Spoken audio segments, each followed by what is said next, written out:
Hello students, welcome to Abhinav commerce classes. This is Abhinav Sadle. और जैसा आपको पता है, मैक्रो इकोनॉमिक का एक कंप्लीट यूनिट है मनी एंड बैंकिंग। इसमें से मनी की वीडियो हम पहले बना चुके हैं। अगर आपने वीडियो नहीं देखी तो हम लिंक डिस्क्रिप्शन में डाल देंगे, आप वीडियो देख लेना। आज हम पढ़ेंगे बैंकिंग। तो बैंकिंग नाम सुन के अपने दिमाग में क्या आता? ये SBI bank, Punjab national bank, ICICI bank, axis bank, HDFC bank, ये सारे। अब क्या होता है कि कभी भी आप बैंक जाएंगे तो वहाँ पे वो लोग पैसे जमा करते, पैसे निकालते भी हैं। अगर आपको पैसे विड्रॉ करना तो वो भी फैसिलिटी होती, वो फैसिलिटी थ्रू एटीएम भी अलाउ होती। अच्छा, बैंक वाले लॉकर फैसिलिटी को भी अलाउ करते हैं। अगर आपको अपने कुछ वैल्यूएबल आर्टिकल्स रखना है, ज्वेलरी वगैरह रखनी है, तो कुछ लोग रजिस्ट्री, घर की रजिस्ट्री वगैरह भी उसमें लॉकर में रखते हैं। इसके सिवा बैंक वाले ओवरड्राफ्ट फैसिलिटी भी देते, मतलब जितना आपके अकाउंट में बैलेंस है उससे ज़्यादा आप विड्रॉ कर सकते हैं। Debit card, credit card facilities भी देते, नेट बैंकिंग फैसिलिटीज़ भी देते। आप लोग फ़ोन पे, यूपीआई, गूगल पे, ये सब भी यूज़ कर पाते, all with the help of bank. तो आज हम इन सारी चीज़ों को सिस्टमेटिक वे में देखेंगे। अभी आपको ये सारी चीज़ों का थोड़ा थोड़ा ज्ञान होगा, लेकिन अब ऑर्गेनाइज्ड वे में ये सब कुछ देखेंगे तो क्या होता। तो इंडिया में जो मेजर बैंकिंग सिस्टम है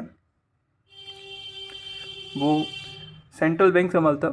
मतलब central bank, that is in case of India RBI, वो सारे बैंक्स को कंट्रोल करता। रिजर्व बैंक के अंडर में बहुत सारे बैंक्स आते हैं, उनमें से एक टाइप ऑफ बैंक है कमर्शियल बैंक्स।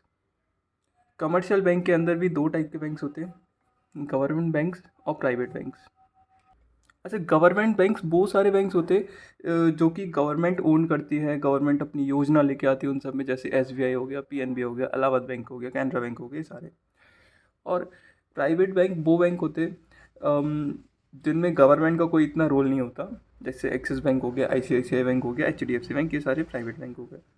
और इन सारे ही बैंक्स को कंट्रोल करने वाला एक मेजर बैंक होता इंडिया में, एपिक्स बॉडी। वही एक है, क्या नाम है, सेंट्रल बैंक, जो कि आरबीआई है, रिजर्व बैंक ऑफ इंडिया। तो अभी हम लोग स्टार्ट करेंगे कमर्शियल बैंक से। Commercial bank is an institution which performs the functions of accepting deposit, granting loans and making investment with the aim of earning profit। तो कोई भी कमर्शियल बैंक होता वो ऐसा इंस्टीट्यूशन होता जिसका मेन मोटिव लोगों के पैसे जमा करना होता, लोगों को लोन देना होता, और पैसे जमा जितने किए उसमें से लोन दे दिया, उसके बाद जो अमाउंट बच जाता उसको इन्वेस्ट करना। ये सारी प्रोसेस के पीछे उनका एक ही मोटिव होता, प्रॉफिट कमाना, just like any other business unit. हमने प्रोसेस में समझाया भी है कि ये एक कमर्शियल बैंक है। अब ये कमर्शियल बैंक लोगों के पैसे जमा करेंगे सेविंग अकाउंट में, बिजनेस के पैसे जमा करेंगे करेंट अकाउंट में, लोगों को लोन देंगे और बिजनेस को भी लोन देंगे। अच्छा, पैसे जमा जितने किए डिपॉजिट्स, उसके बाद लोन जितना दिया ग्रांटिंग लोन्स, उसके बाद जो balance left after giving loan उसको ये लोग इन्वेस्ट कर देते स्टॉक्स में, शेयर्स में, मनी मार्केट में और कैपिटल मार्केट में। इन सब के पीछे उनका एक ही मोटिव होता है, एम ऑफ अर्निंग प्रॉफिट।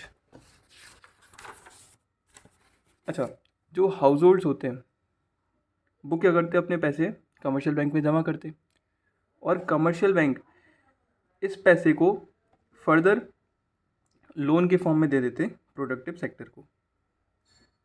जो कमर्शियल बैंक होते उनको इन लोगों से इंटरेस्ट मिलता है प्रोडक्टिव सेक्टर से, और हाउस होल्ड को इंटरेस्ट देते हैं। हमने मान लिया कि इन लोगों ने वो कमर्शियल बैंक ने प्रोडक्टिव सेक्टर से इंटरेस्ट लिया 14%, और पब्लिक को, जिन लोगों के डिपॉजिट है उनको इंटरेस्ट दिया 4% के हिसाब से, तो 10% बैंक का प्रॉफिट, जिसको स्प्रेड भी बोला जाता, हो गया। अच्छा, अभी ये देखेंगे functions of a commercial bank क्या होते। तो कोई भी कमर्शियल बैंक होता है उसके दो मेजर फंक्शन होते, एक प्राइमरी फंक्शंस और सेकेंडरी फंक्शंस। प्राइमरी फंक्शन, अच्छा ये भी समझ लीजिए आप, कोई भी बैंक, किसी भी फाइनेंशियल इंस्टीट्यूशन को बैंक कहलाने के लिए ये दो फंक्शन परफॉर्म करने पड़ेंगे, तभी उसको बैंक बोलेंगे। अगर वो इन दोनों में से कोई एक फंक्शन परफॉर्म करता है और दूसरा नहीं करता तो ऐसे केस में उसको बैंक नहीं बोलेंगे। इसका एग्जाम्पल भी आगे हम देंगे। अच्छा, जो बैंक पैसे जमा करती है वो तीन अकाउंट में पैसे जमा करती है। एक current account, FD, fixed deposit और सेविंग अकाउंट। आप जनरली बैंक में जाएंगे, कहेंगे अकाउंट खुलवाना है तो वो सेविंग अकाउंट खोलेंगे। अगर आपका कोई बिजनेस है तो करंट अकाउंट खोलेगा। और आपको अगर लॉन्ग टर्म के लिए पैसे जमा करना है, एक फिक्स टाइम के लिए, जैसे 5 साल के लिए 20,000 रुपये जमा करना, उस केस में एफडी खुलता है। एडवांसिंग ऑफ लोन, तो बैंक का दूसरा मेजर काम क्या होता है? लोन देना लोगों को। यहाँ से सारे पैसे आ गए, अब इस पैसे को वो क्या करेंगे? आइडल तो रखेंगे नहीं, क्योंकि उन लोगों को इंटरेस्ट भी देना पड़ता है सेविंग पे, एफडी पे। तो ये इंटरेस्ट वो कैसे दे पाएंगे? जब वो इंटरेस्ट कमाएंगे, तो एडवांसिंग ऑफ लोन से वो इंटरेस्ट कमाते हैं। इसमें क्या मेन 3 कैटेगरी है। पहला है cash credit, second demand loans और थर्ड शॉर्ट टर्म लोन्स। पहले प्राइमरी फंक्शन देखेंगे। तो टाइप्स ऑफ अकाउंट या डिपॉजिट कितने होते हैं? एक्सेप्टिंग डिपॉजिट में मैंने 3 बताए, current account deposit, fixed deposits और सेविंग डिपॉजिट्स।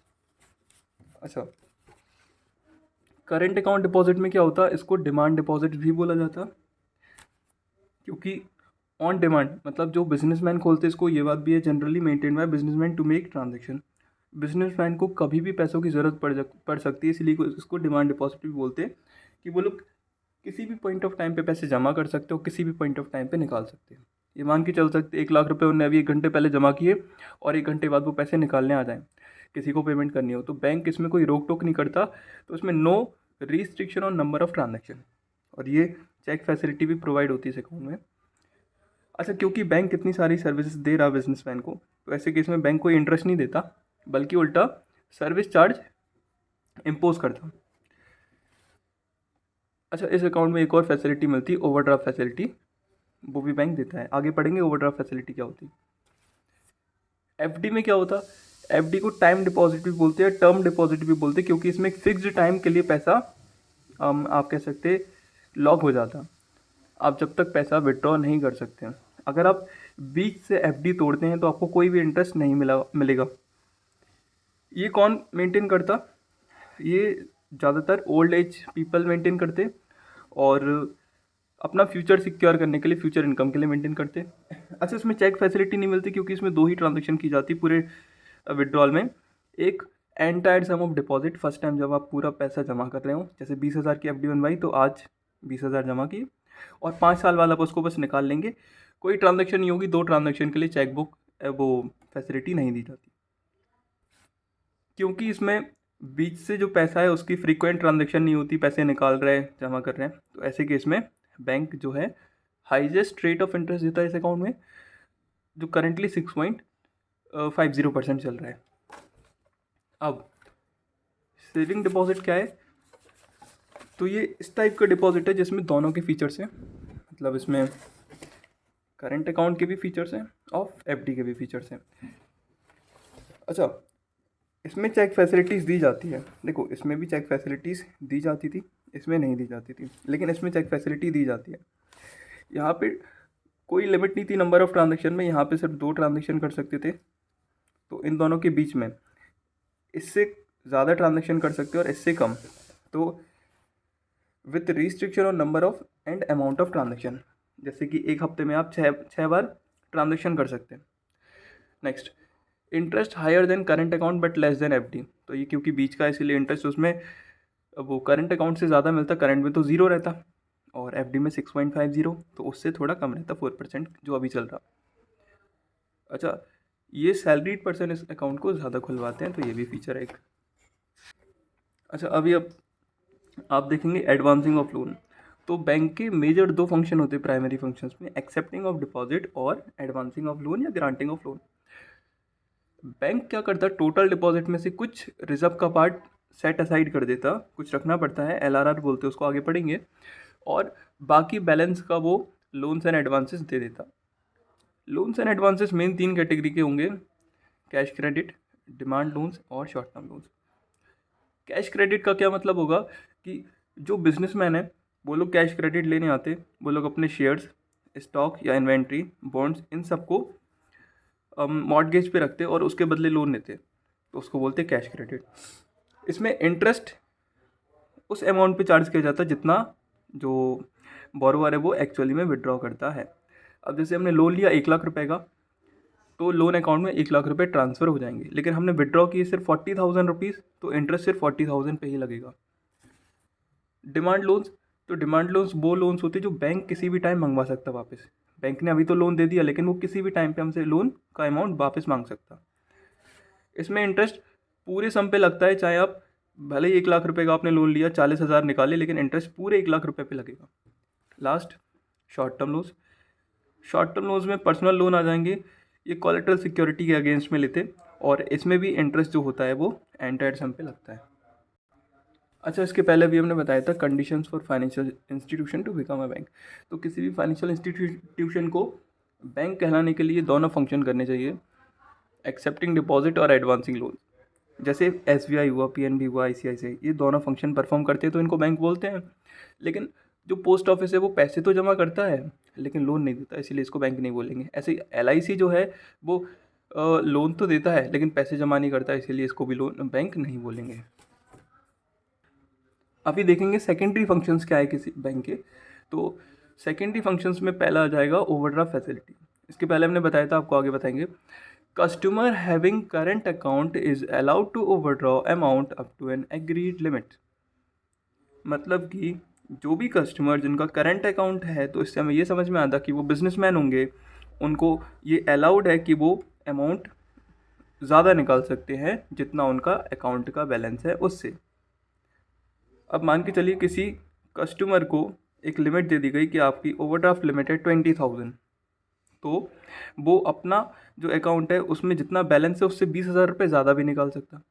उसका बैलेंस है अगर 30,000 रुपीज़, तो वो 50,000 तक भी निकाल सकता। तो उसका बैलेंस 50,000 निकालने के बाद माइनस का 20,000 हो जाएगा। एग्जाम्पल भी दिया हमने, करंट अकाउंट का बैलेंस है 30,000, उसने किसी क्रेडिटर को पेमेंट किया 50,000 की, तो उसका जो अपडेटेड न्यू बैलेंस हो जाएगा वो माइनस का 20,000 हो जाएगा। और सपोज़ अगली बार जब वो पैसे जमा करेगा 80,000 मान लीजिए, तो उसका जो नेट बैलेंस शो होगा वो 60,000, क्योंकि 20,000 पुराने वाले कट जाएंगे। अच्छा, इंटरेस्ट हमेशा इसी बैलेंस पे चार्ज किया जाएगा 20,000, जितना ओवरड्रॉ कर लेंगे बैलेंस उस पर। ये फैसिलिटी रेस्पेक्टेबल और रिलायबल कस्टमर को दी जाती, नए कस्टमरों को नहीं दी जाती। जिन पुराने हो जाते, अच्छे उनकी क्रेडिट वर्दीनेस से सिविल स्कोर अच्छा है उनको। Next, discounting bills of exchange. Discounting of bill BR with bank before maturity date. तो डिस्काउंटिंग बिल ऑफ एक्सचेंज में क्या होता, आपके बिल की मैच्योरिटी डेट है 3 महीने बाद की, लेकिन आप चाहें तो आज के आज उस बिल को बैंक में ले जाके डिस्काउंट करवा सकते हैं, और आपको उस पर कुछ कमीशन देना होगा। On maturity date bank gets payment from the party which had accepted the bill. और 3 महीने बाद बैंक उस बिल को लेके जाएगा जिस पार्टी ने बिल को एक्सेप्ट किया था, और उससे पेमेंट ले लेगा। Next, agency functions. तो बैंक कुछ एजेंसी फंक्शंस भी करता है। सबसे पहले ट्रांसफ़र ऑफ फंड, जो डिमांड ड्राफ्ट होता है, नेट बैंकिंग, NEFT, RTGS, इन सबसे ट्रांसफ़र ऑफ फंड की भी फैसिलिटी बैंक प्रोवाइड करता है। Next, collection and payment of various items as per standing instructions. तो बैंक क्या करता कि बहुत सारे आइटम्स की पेमेंट कलेक्ट करता, जैसे कि हमने बोला बैंक से कि आप डिविडेंड कलेक्ट कर लेना, तो बैंक वो डिविडेंड कलेक्ट कर लेगा। अच्छा, हमने बोला कि आप इंश्योरेंस की पेमेंट कर देना, इलेक्ट्रिसिटी बिल पे कर देना, तो बैंक वो सब काम भी करता है ऑटोमेटिक। उसमें ऐसा ही रहता है स्टैंडिंग इंस्ट्रक्शन, उसमें जैसी पेमेंट ड्यू होगी तो वो ऑटोमेटिकली बैंक से डिडक्ट हो जाएंगे, हमें डायरेक्ट मैसेज आएगा और कुछ नहीं। Purchase and sale of foreign exchange for international trade. जो लोग इंटरनेशनल बिजनेस करते हैं, मतलब इम्पोर्ट एक्सपोर्ट का, तो उनके पास एक और फैसिलिटी होती, जब उनको पेमेंट देनी रहती है सामने वाले को। अब जैसे कि हमें पेमेंट डॉलर में करनी, इंपोर्ट की पेमेंट डॉलर में करनी, तो हम क्या करेंगे, अपने बैंक में जाएंगे, बैंक वाले कुछ अरेंज करके यहाँ से उनको पेमेंट करा देंगे, उन सामने वाले को पेमेंट जो है वो डॉलर में मिल जाएगी। Next, purchase and sale of securities. तो बैंक कस्टमर के बिहाफ पे सिक्योरिटीज़ को परचेज भी करता, सेल भी करता। ये डीमैट अकाउंट के थ्रू होता, शेयर्स, स्टॉक और ये सारी चीज़ें। अच्छा, इनकम टैक्स कंसल्टेंसी। तो जो बैंक होता वो अपने कस्टमर्स को एडवाइस भी देता कि आपको इनकम टैक्स, हाँ, तो इनकम टैक्स कंसल्टेंसी में ये है कि जो बैंक होता वो एडवाइस देता अपने कस्टमर्स को कि आप किस तरीके से अपना टैक्स बचा सकते हैं, लीगल तरीके से, लीगल नहीं, और वो ITR भी प्रिपेयर करता है। Next, trustee and executor. बहुत सारे ऐसे लोग होते बैंक में अकाउंट खुलवाते और अपनी विल, अपनी वसीयत बैंक को रख देते हैं। अब क्या होता कि वो वसीयत में नाम भी लिखते हैं कि हमारे डेथ होने के बाद ये प्रॉपर्टी हमारे बच्चे को या जिसको भी ट्रांसफ़र कर दी जाए। तो बैंक उसको एग्जीक्यूट भी करते हैं, मतलब जिसका नाम लिखा है उसको प्रॉपर्टी देते हैं। Last, letter of reference. तो जो बैंक होते वो लेटर ऑफ रेफरेंस भी इशू करते। इसमें क्या होता कि अपने कस्टमर की फाइनेंशियल पोजीशन बताते हैं बाकी लोगों को, और बाकी लोगों की फाइनेंशियल पोजीशन अपने कस्टमर को बताते हैं। अच्छा, the last we have is general utility function. तो ये कॉमन फंक्शन, 5 फंक्शन जो बैंक परफॉर्म करता क्या है। लॉकर फैसिलिटी, तो ये हमने पहले बताया, जो आपके वैल्यूएबल आर्टिकल्स हैं, ज्वेलरी वगैरह है, रजिस्ट्री वगैरह, वो सारी सेफ कस्टडी में बैंक अपने पास रखता है। इसके कुछ चार्जेस लगते हैं, 100 रुपये पर मंथ। छोटा सा आपको लॉकर मिलेगा, उसकी की मिल जाएगी। ट्रैवलर चेक, तो ये पहले होता था, अब नहीं होता। इसमें क्या कि पहले लोग कैश ले जाने की रिस्क नहीं करते थे। हम कहीं बाहर घूमने गए तो ऐसे में कैश गिरने का डर होता, तो पहले चेक दे देते थे बैंक वाले, और उस चेक को हम सारे लोगों को पेमेंट करते थे, किसी को भी पेमेंट करनी हो तो। लेकिन अब ये डेबिट कार्ड और क्रेडिट कार्ड से रिप्लेस हो गया। लेटर ऑफ क्रेडिट, तो कस्टमर की क्रेडिट वर्दीनेस दी जाती है। अब जैसे हमने किसी नए वो क्रेडिटर से परचेज़ किए गुड्स, तो ऐसे केस में हम अपना क्रेडिट वर्दीनेस का सर्टिफिकेट दिखा देंगे उस क्रेडिटर को, जो कि बैंक ने हमें दिया है, तो इससे वो हमें क्रेडिट पे सामान दे देगा। लास्ट, मतलब एक और है अंडर राइटिंग सिक्योरिटीज़। तो बैंक क्या करता, जो गवर्नमेंट सिक्योरिटीज़ इशू करती है, तो वो पहले बैंक परचेज़ करता है, और बैंक उस सिक्योरिटी को पब्लिक को सेल करता है। Selling of securities to public, क्योंकि बैंक पे पब्लिक को फुल फेथ होता है, इसीलिए वो लोग आंख बंद करके सिक्योरिटीज़ को परचेस कर लेते हैं। लास्ट है collection of statistics, advice to customers on financial matter. तो बैंक जो है, कोई भी फाइनेंशियल का आपका मैटर हो, उस पर बैंक आपको एडवाइस देता है। Thank you so much, thanks for watching.